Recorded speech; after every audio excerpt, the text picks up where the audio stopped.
then go. Are you ready? Yeah. Okay, fine.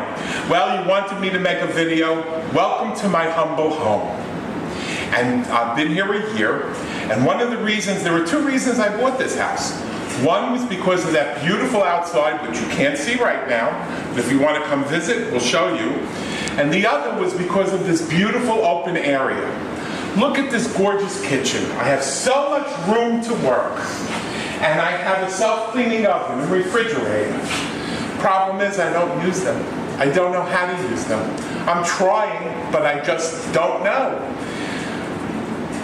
I want to be on the show because I want to be able to entertain people. You know what it's like? My first partner was a real good cook, and every time we had people over, I was busy doing the dishes. He was busy getting accolades because of all the wonderful food he made. And you know, I go to my friends, and especially on Passover, and they cook like there's no tomorrow. And then there was my friend Nelson, may he rest in peace. Was he a cook? And I really tried. The only thing I learned from him that I can make are my conga bars. And as you see, I've eaten plenty of them. So you wanted to see me cook, but I'm not showing you because I've already cooked. And my niece who's doing this, nobody has ever eaten my food at all. Nobody. I'm afraid, well, yeah, my partners did. My second partner was from Greece. Even he made better food than I did. And so he would cook more than I would. I mean, I'm trying. I could make a decent steak or whatever, but I don't know anything about herbs and spices. I lived in Kentucky, Louisville, for about a year.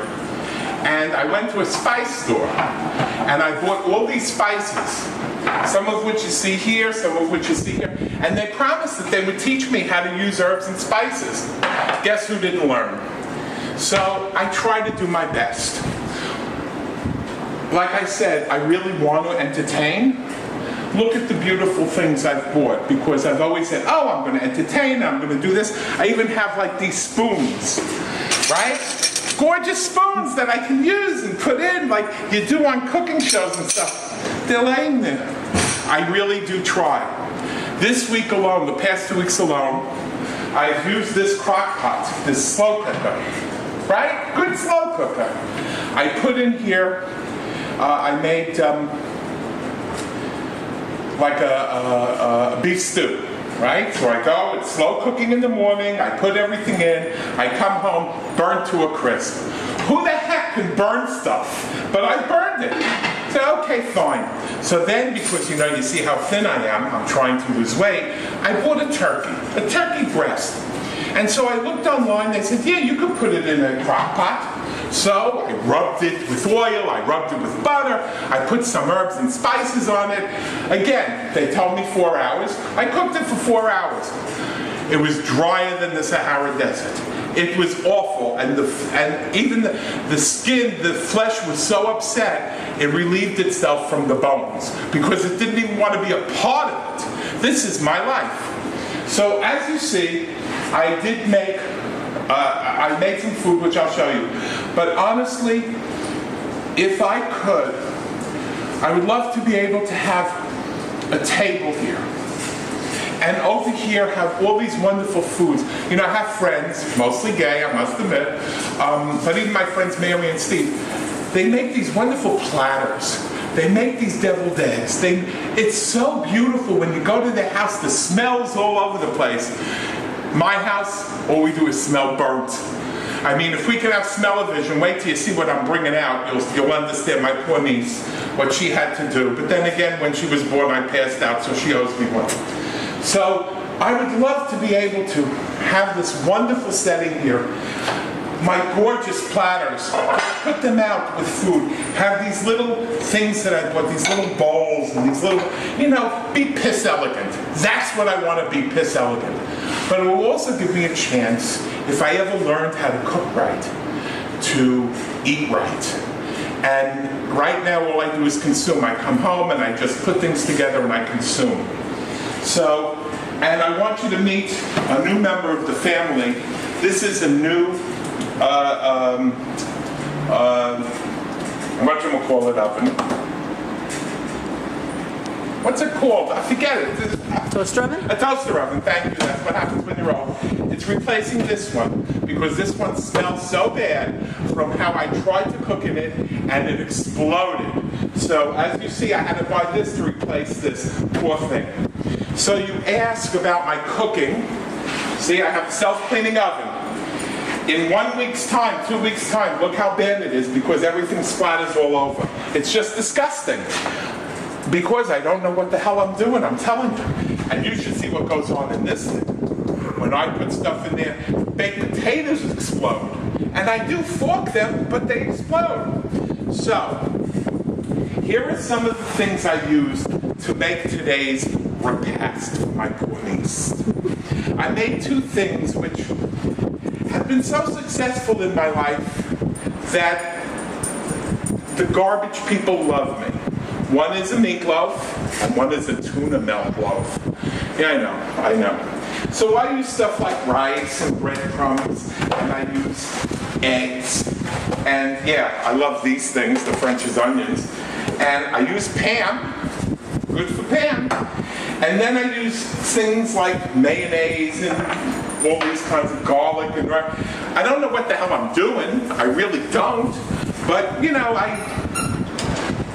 I try. So what I made for my poor niece today was, like I said, a meatloaf. Let me do this. Oh, that's the dog. That's my Bailey. She rescued me in Kentucky. And by the way, there are times that I make her chicken thighs. Forget about it. She takes one smell and goodbye. I'd rather go sniff another dog's butt than eat my food. So here are these wonderful things that I made. I mean, doesn't it look delicious to you, Jody? I mean, be honest, you liar. Yeah. This is the tuna, believe it or not. This is the tuna fish with my wonderful cheese. And this is the meatloaf. I mean, look, it's got water all over the place. I don't even know. I don't make that much water. Yeah, I use the beef broth, and I use this, the Parmesan cheese. I use all these things. To dry it up, I use the rice, and I use breadcrumbs, and still, this is what happens. So you want her to eat this, huh? You're gonna owe me. I might need a hospital after this. Yeah, well.